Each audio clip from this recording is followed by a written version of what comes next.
Okay mga boss, tutorial kung paano i-rewire itong Viction switch para sa ating Honda Click mga boss. So ito pala yung Viction switch mga boss, ito yung ginagamit sa mga BiLed, pwede rin to sa pang MDL mga boss dahil may 3-way na to mga boss.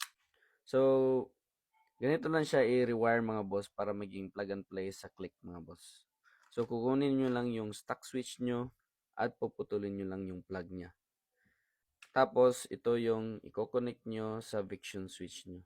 So, ganito yung wiring niya mga boss. So, i-connect mo lang yung blue sa blue, yellow sa green.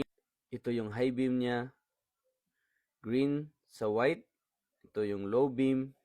Tapos, sa signal light mga boss, brown white sa gray. Yung violet sa orange. Yung green naman sa light blue. Para sa busina naman mga boss, yung black sa black. Yung pink sa blue-green. Or light green ba to? Yung brown naman mga boss, ito yung i-connect mo sa accessory wire. Pero pwede mo itong isama sa black mga boss. So, ganyan lang kadali i-rewire yung Viction switch natin mga boss. So, kung gusto nyo ng ganitong switch mga boss, check nyo lang yung showcase ko, di kaya yung yellow basket.